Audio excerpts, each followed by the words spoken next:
Good afternoon, ladies and gentlemen. Please rise for the playing of the national anthem of the United States. My first visit to India was in 2013, and it left an impression on me unlike any other place. I remember visiting some of the incredible places this nation has. Of course, the Taj Mahal, Jaipur, Ranthambore. We even went up to Punjab and many other places. The friendly people, the colors, the incredible history, the innovation, and the spirit that I met on that trip over a decade ago, I've never forgotten, and I've always wanted to come back. And what an incredible way to be back in this incredible nation as your next U.S. ambassador. When President Trump asked me to come here, I was thrilled. I remember President Trump remembers his last visit here. I was with the president last week, and as we had dinner right after New Year's, he recounted his incredible experience visiting here and also his great friendship with the great Prime Minister of India, Prime Minister Modi. I also hope that the president will be visiting us soon, hopefully in the next year or two. I want to thank President Trump for once again putting his trust and confidence in me. I consider the president a dear friend. America has never had a commander-in-chief like President Trump. When I first got this position, somebody at the White House asked me, how are you going to keep in touch with the president? And the interesting thing is that a lot of people don't know is the president has a habit of calling you at 2 in the morning. And so with the time difference in New Delhi, it might actually work out pretty well. The president outworked all of us at the White House, and I hope that we'll be able to keep up with his pace and his expectations. When President Trump was elected in 2024, he asked me to be the director of the Office of Presidential Personnel.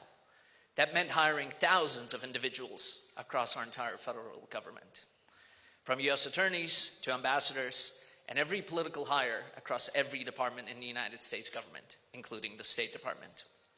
In our first year, we broke every record and filled over 95% of those positions. So in this new year, I once again thank President Donald Trump for putting his trust in me in what is a very important relationship for both of our nations. I spoke with President Trump just yesterday, and I bring his warm wishes to all the people of India, especially his dear friend, the incredible Prime Minister, His Excellency, Prime Minister Modi. As many of you might have heard, the President is quite busy, not only around the world, but also redecorating and renovating Washington, D.C. And when I spoke to the President, I shared with him that I had just driven past the beautiful India Gate. The President has embarked on building a ballroom at the White House, but one of the additional projects that's on his list is building something similar to the Arc de Triomphe in Paris. And no offense to the French, but I think what we have here in Delhi might have even surpassed that. I've traveled all over the world with President Trump, and I can attest that his friendship with Prime Minister Modi is real.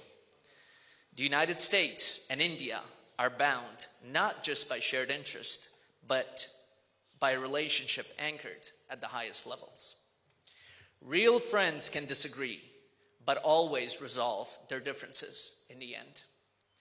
Last week, our great Secretary of State, Marco Rubio, powerfully stated that this year will be a year of reciprocity.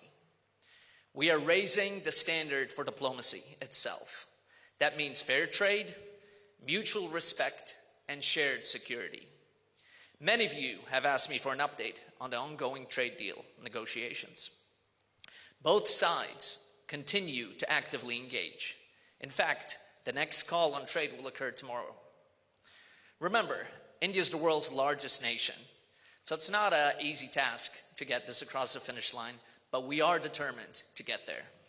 And while trade is very important for our relationship, we will continue to work closely together on other very important areas, such as security, counterterrorism, energy, technology, education, and health. I also want to share with you today a new initiative that the United States launched just last month called Pax Silica. Pax Silica is a US-led strategic initiative to build a secure, prosperous, and innovation-driven silicon supply chain, from critical minerals and energy inputs to advanced manufacturing, semiconductors, AI development, and logistics. Nations that joined last month include Japan, South Korea, the United Kingdom, and Israel. Today, I'm pleased to announce that India will be invited to join this group of nations as a full member next month.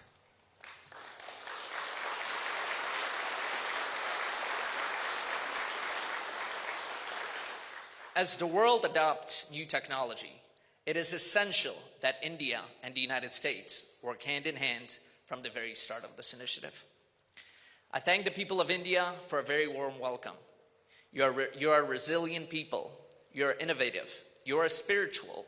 I look forward to meeting many of you as I travel across this incredible nation.